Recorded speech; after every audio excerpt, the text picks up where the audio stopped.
என் அன்பார்ந்த கூட்டலிஸ் எல்லோருக்கும் என் அன்பார்ந்த வணக்கங்களை தலைப்பணிந்து தெரிவித்து விடுகிறேன். இன்றைக்கும் நாங்கள் வீடியோவில் என்ன பற்றி பார்க்க போகிறோம்னா, டுக்கு பிக் பாஸுக்கு போகிறதுக்கு முன்னாடி சில விஷயங்களை உங்கள்கிட்ட சொல்லணும்.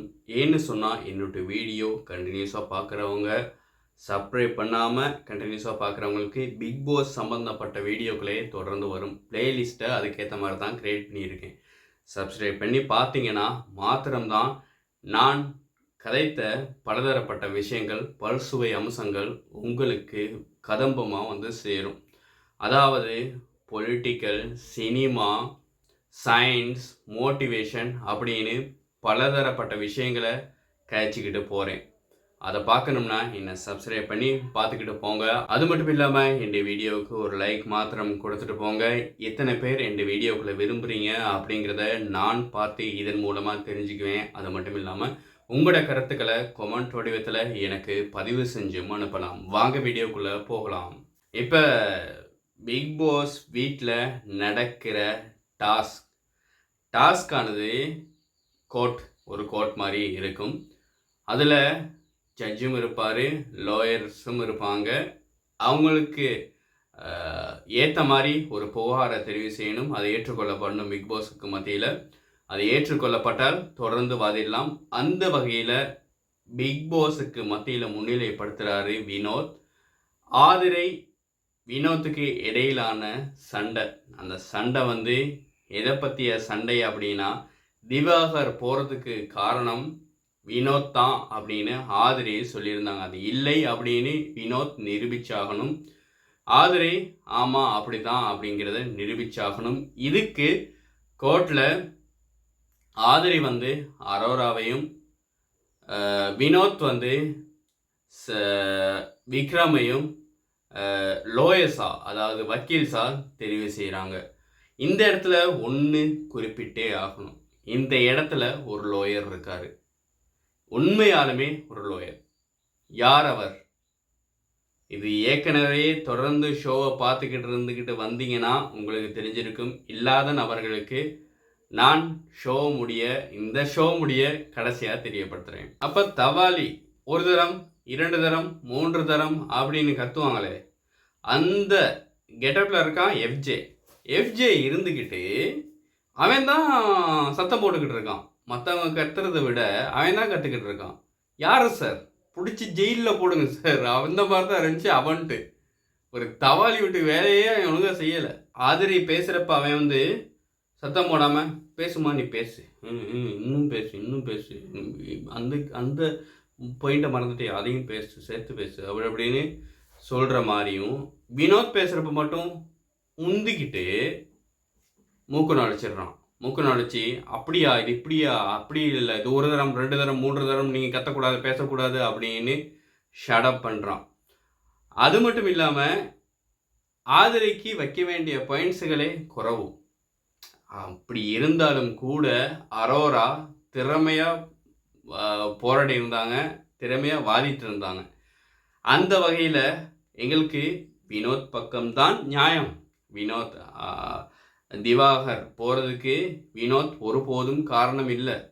இருந்தாலும் கூட வினோத் தான் காரணமோ அப்படின்னு வைக்கிற அளவிற்கு அரோரா வாதாடி இருந்தாங்க.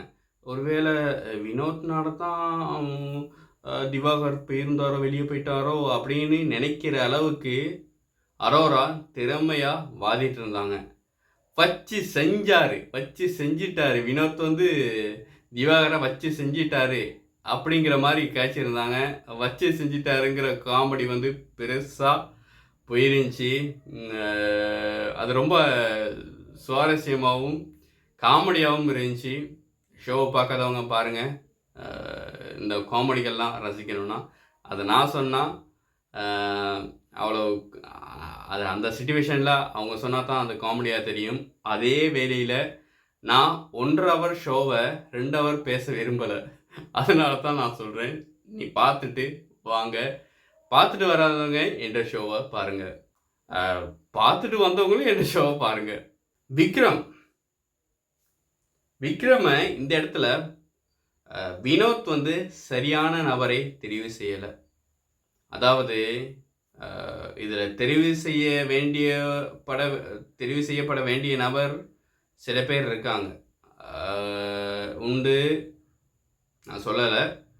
தெரிவு செய்யப்பட வேண்டிய நபர்கள் இருக்காங்க. விக்ரம் தெரிவு செஞ்சது பிழையான ஒரு தெரிவு. விக்ரம்ஸை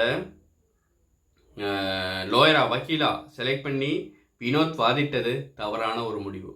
ஏன்னு சொன்னால், விக்ரம் கதைக்கணும் வினோத் பக்கம்தான். ஆனால் ஆதரைக்கு கொஞ்சம் பக்கசார்பாக காய்ச்சிக்கிட்டு இருந்தான். ஏன்னு சொன்னால், இவன் கடைசியாக வியானா கிட்ட பேசுகிறப்ப வினோத் பண்ணது தப்பு, வினோத் பண்ணது எனக்கு தப்பு அப்படின்னு பேசுகிறான். இப்படி பேசுகிறவனை இப்படி வக்கீலா செலக்ட் பண்ணார் வினோத். இன்னொரு விஷயம் இந்த இடத்துல பார்க்கப்பட வேண்டிய ஒரு விஷயம் என்னன்னு சொன்னால், வினோத் ஜெயிக்க காரணம் அமித் தான். என்னத்தான் இருந்தாலும் அரோரா விக்ரமுக்கும் பார்க்க அரோரா வாதிட்டது திறமை அறிஞ்சு, அதாவது கோர்ட்டில் நடந்த கேஸை ஒப்பிட்டு பார்க்க போனால் ஆதிரை பக்கம் தீர்ப்பு வழங்கியிருக்கணும். ஆனால் அமித் வினோத் பக்கமே தீர்ப்பு வழங்கினார். ஏன்னு சொன்னால், 60 நாள் ஷோவை பார்த்துக்கிட்டு வராரு அமித். இவங்க இப்படி விளையாடுறாங்க, இவங்க இப்படி விளையாடுறாங்க. சாரி, அமித் வீல்கார்டில் வந்தவர் பார்த்துக்கிட்டு இருக்காரு. கேம் ஷோவை தொடர்ந்து பார்த்துக்கிட்டு இருக்காரு. அதனால் அவருக்கு, எங்களுக்கும் பார்க்க அவருக்கு தெரியும் இந்த ஷோவில் என்ன நடக்குது அப்படி இப்படின்னு தெரியும். அதனால் வினோத்தை தெரிவு செஞ்சார். வின் கண்டஸ்டன்னா அமித். அதே வேளையில் எஃப்ஜே ஆதிரை அவங்களுக்கு நடுவில் நட்பு இருக்கதா வினோத் கழிச்சிருந்தார். அதை ஒரு பெரிய புகாராக கொண்டு வந்துருந்தாங்க ஆதிரை. ஏன்னு சொன்னால், இப்போ தான் கொஞ்சம் கொஞ்சமாக அது நட்பு அப்படி தான் வினோத் சொல்லியிருந்தார். நட்புன்னு சொல்கிறதுல என்ன தப்பு? நீ அவனோட நட்பாக இருக்க அப்படின்னு சொன்னால் என்ன தப்பு? நான் நயன்தாராவோட நட்பாக இருக்கேன், நான் த்ரிஷாவோட நட்பாக இருக்கேன் அப்படின்னு சொன்னால் என்ன தப்பு? அதில் அது காதலாவோ ஏதாவது வேறு சமாச்சாரங்களில் மாறுறப்ப தான் அது தப்பு. நட்புன்னு சொன்னதில் ஒரு தப்புமே இல்லை. அது தப்பு.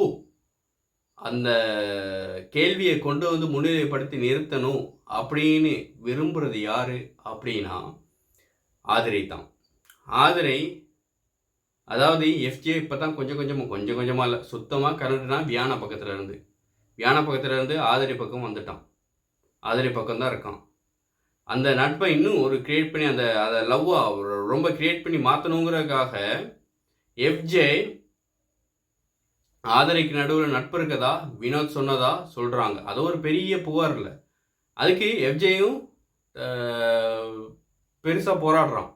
ஆமாம், அப்படி தான் சொன்னேன் அப்படிங்கிறான். அப்போ வியானா இதிலிருந்து சுத்தம் விலகிடுவாங்க. வியானா ஏன்னு சொன்னால், எஃப்ஜேக்கும் ஆதிரைக்கும் நடுவில் ஏதோ வெளியில் நடந்திருக்கு. அதுக்கு பயந்து தான் எஃப்ஜே இந்த மாதிரி ஒரு நல்ல பீஸை விட்டுட்டு மொக்க பீஸுக்கிட்ட மாட்டிக்கிட்டு அலையிறான். வினோதனா அப்படியே செஞ்சார். அவர் அப்படின்னு செஞ்சுருக்காரு.